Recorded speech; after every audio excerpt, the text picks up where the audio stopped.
Hey, what's going on, everybody? And welcome back to the second video of this three-part series where we're talking about how to make 10 times more content with 10 times less effort.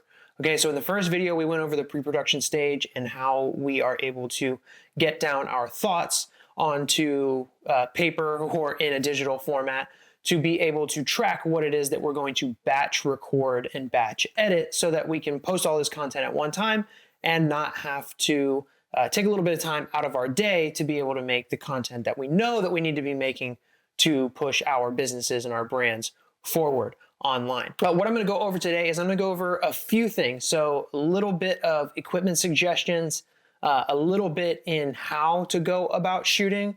But what we're not going to be covering is we're not going to be covering how to actually edit. That's going to be a whole series in and of itself. And it's taken me 10 years as an editor to get to where I am today. So if you have been following my content, you see my content, it comes with a lot of trial and error and a lot of learning. So I don't expect anybody out there doing this for themselves to be a professional overnight, but with the recent surge of AI tools and other video editors out there, you can accomplish video editing at a pretty rapid pace just on your own with just a little bit of research and a little bit of learning. So first thing that we're going to jump into is we're going to talk about equipment. So what are the things that we need to actually make video content for ourselves? And it's actually simple. You only actually need three things. You need some sort of camera, and you can do this with something like a fancy mirrorless camera. I use Sony Alpha Series cameras. This is an A7 III, but something like this,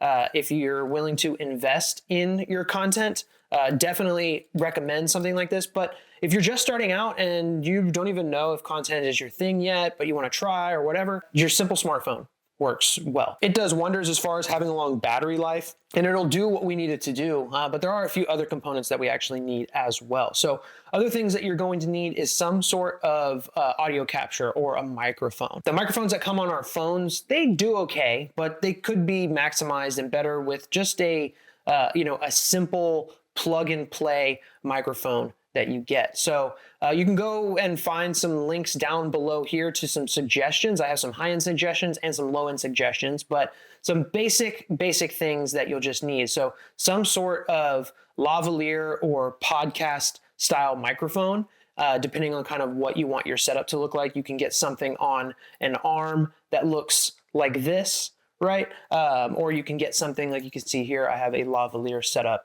on this, and I'll have these linked down below on this page as well, so you can look at those for reference. And then the last thing that you're going to need is you're going to need some sort of lighting situation to be solved. So I highly recommend that you purchase some sort of lighting kit. And again, all recommendations will be down below for you guys to check out. But you can do something as simple as a simple ring light, much like this, right? So ring light, it'll work well, especially for beginners. I personally don't like them because being a video production owner, I understand lighting and how it makes things look. And for my aesthetic and my taste, I don't like the ring light situation. I would suggest the kit that is linked down below from Amazon for a two-piece lighting setup. And it's, I think, about 150, 160 bucks maybe the last time that I checked. But pick what you need. Now, if you don't have money and you don't have things that you can invest into your content journey, your last stop on there is to use natural light, okay? And we can easily use natural light by simply just getting up next to a window, right? So by getting up next to a window and having the window light come in and just shine on your face, that's gonna brighten you up and allow you to at least be seen better in the eye of the camera. Now, is this most ideal for most people? Probably not, because maybe where they want to shoot doesn't have a window in it, or they can't set up their background the right way because the angle of the window or something, right? Window I would only use in a pinch if you needed to. I wouldn't use it as your content creation station. If you are gonna use the window, just make sure that you're facing the window, the camera is facing you, and that you are lit up. You don't want to ever have a window behind you while you're creating your content, because that's going to make the background much lighter and you much darker to the camera's eye. So that is one thing that you're not going to want to do. Now, another piece of equipment that you might potentially need, just depending on the setup that you go with, is going to be some sort of tripod or stabilizer to get the camera or your phone or whatever to not move, right? If you opt and go with the ring light setup, most ring light setups will have the the camera clip. So if you are using a phone, a ring light setup is probably something that I would just say would be a good starting place. And then as you evolve, you can upgrade and you can do the other different lighting situations for yourself. But just starting out, and you're using a phone, I suggest you go ring light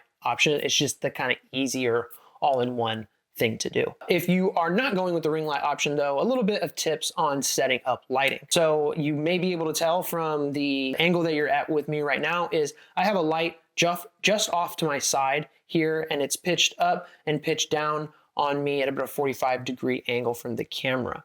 We do this so that we can create some shadows and just a better look and feel to the overall quality of our content. Because again, the reason that your content is not possibly doing anything for you now, if you have been making content and you haven't been utilizing these different things, a lot of factors go into that. The lighting is one, the edits are another, and the sound quality is usually the third thing. So if you can have all three of those working for you, I'm not saying that you're going to become a viral sensation, but you're going to have a higher likelihood of retention to your video, which is going to inevitably push it out to more people, depending on the platform and the algorithm that particular video content is going through at the time. Really, all you need in any situation is at least one light. Now, you can spice things up, and you may be able to tell, you can see some of this blue light in this area, maybe a little bit on my face, this side of the screen here. Now, this is coming from just an LED light that I have bouncing off the wall, right? But another light that you could put up would be something you would put to the opposite of this light, so something more over here and up and then pushing down onto my head. That would be something that we would call a hair light or a rim light. And what that light essentially does is just separate us from the background a little bit more. And that's something that we want to do to get that kind of blurry effect if we're using a mirrorless camera like a Sony Alpha camera or something like that. We want to have a lot of separation. So with that separation comes that blurry background and that nice look and that nice feel that we have with our video content. So just making sure that you have a consistent light on you. Now you can jump into actually creating your content. So if you remember in the video before, we talked about kind of the structure of how these 60-second bite-sized pieces of video content are made. We start with the hook, then we have anywhere from 3 to 5 statements, and then we have our call to action, right? So when starting your piece of content, you do not have to get everything done in that 60 seconds when you're recording it raw. That's where the editing is going to come in, and it's going to help us be able to get through the hard part of this process, which is delivering it. That's what a lot of people I see biggest challenges are for them, is they just don't know how to get on camera and really speak. And you don't have to be a pro. You can literally take this line by line and cut out all of the stuff in between, and then it looks like you delivered everything from start to finish. And that is also going to up that retention of people potentially watching longer, which is going to up the amount of views that you get. And that is just going to create a cascading trickle effect of how well your content does. How I typically do this when I'm doing something like this is right off to the side of me here, I would have my document that we worked up in the first video, and I would have all of my script structure and everything right there, just at an eye's glance away.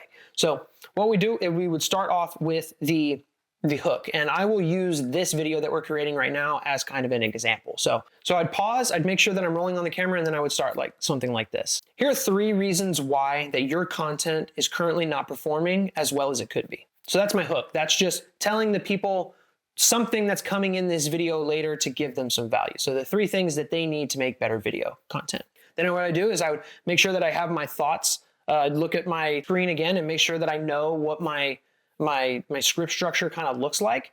And then I would just go into it. I would try and knock it all out if you can.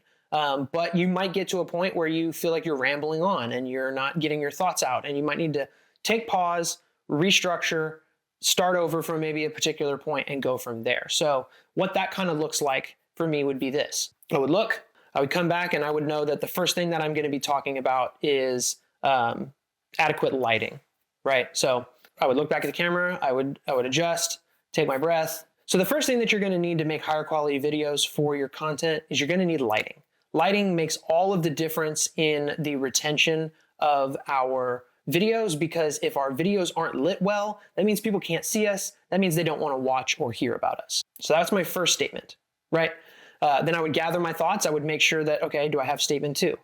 Okay, statement two is going to be about audio. The second thing that you're going to need is you're going to need some sort of audio capture device. Now, this can be a small lavalier microphone. This could be a podcast style mic. You're just going to want something other than either what your phone is capturing or the camera that you're using is capturing, just to get a better sound quality. So that's my second sentence. So then my third sentence might be something like a few of the other little things that somebody might need, right? So I'd make sure I got that on, come back to the camera. And lastly, the thing that I think really helps for most people who are nervous about getting on camera is having a tripod for your camera phone or for your camera that you're using, right? So now I've delivered all three of my sentences. I'll go back in later and edit out all of the in-between pieces of that. And then the last thing that I need to deliver is my call to action. So as I mentioned in the first video, for call to actions, I really like to stick with trying to have people like this video, maybe checking out your profile, your page, and maybe following you. And then about every 5 to 7 videos that you do put out, you can put a call to action to maybe the product or service that you offer, or a freebie or lead magnet that you might have in your link in bio or something like that, right? So call to action, for example, would be like this. I just make sure that I know what call to action I'm going to be doing. I look back at the camera, I pause. And if you found some value in this video, make sure you check out my page for more helpful tips. And then I'm done. And now that video is completely done. I'll stop recording and I have one video done.